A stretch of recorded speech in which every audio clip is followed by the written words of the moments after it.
Bonjour. Bonjour. Est-ce que vous pouvez vous présenter en deux mots? Oui. Et ce que vous faites là, à Groyay, aujourd'hui? Moi, je suis aujourd'hui à Groyay jusqu'au 22 parce que je suis un artiste expressionniste. Et le dessin, au départ, je l'ai abordé parce que je lisais des BD, notamment, mais aussi parce que ça me correspondait. J'ai eu un accident grave et quand on est alité, on est créatif.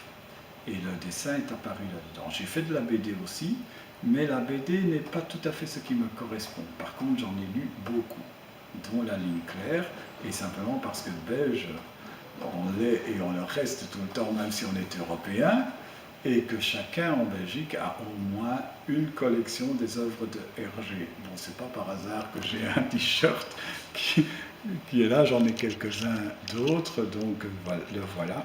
Il s'agit de Tournesol. Et moi, je pense qu'on est un peu tous un tournesol à notre manière.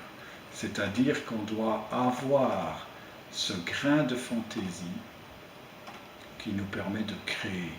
Moi, je suis un artiste expressionniste, je travaille la personne humaine. La ligne claire, ça me concerne, puisque en fait, dans mon travail, c'est la ligne qui importe. Dans toutes les œuvres, qu'elles soient mixtes, qu'elles soient noires, qu'elle soit polychrome, etc., la ligne est toujours présente.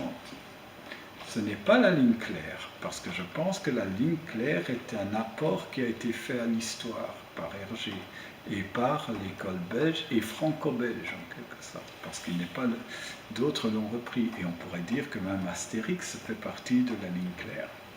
Mais ça nous a inculqué une discipline. Et en fait, il y a dans cette discipline une volonté de simplification. Et c'est à ce point que le public me dit « Votre œuvre n'est pas un portrait ». Et pourtant, on s'y retrouve.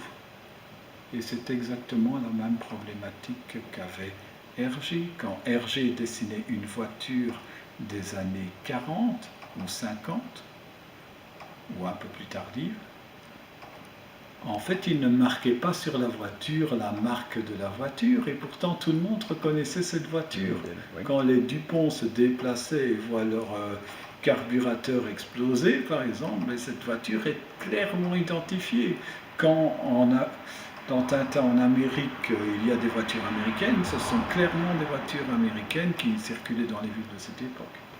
Donc il y a plein de choses à faire. Ce que j'ai regretté vivement par rapport à l'œuvre de Hergé, c'est une polémique récente que l'on a essayé de faire sur une œuvre d'art passée, à savoir qu'on a essayé d'interdire par exemple Tintin au Congo. Ce serait un drame pour l'humanité, parce que Tintin au Congo a eu son rôle dans l'histoire. Ça veut dire qu'on peut l'entourer dans un discours, mais il ne faut pas l'interdire, parce que dès qu'on censure l'art, on censure la société, on censure... Tout à fait. Et donc moi j'essaye de faire une œuvre de liberté. Voilà, je pense. Super. Alors, juste, rappelez-nous votre nom et d'où vous venez de Belgique, exactement. Bon, mon nom c'est Michel Smekens. D'où je viens? Moi je suis né au centre de la Belgique, pas très loin de là où habitait Hergé, parce qu'après il était bruxellois d'origine mais s'était établi dans le Brabant wallon, et c'est là où je suis né, à Ottigny, qui est juste à côté de Cour-Saint-Étienne et de Seromousti en question.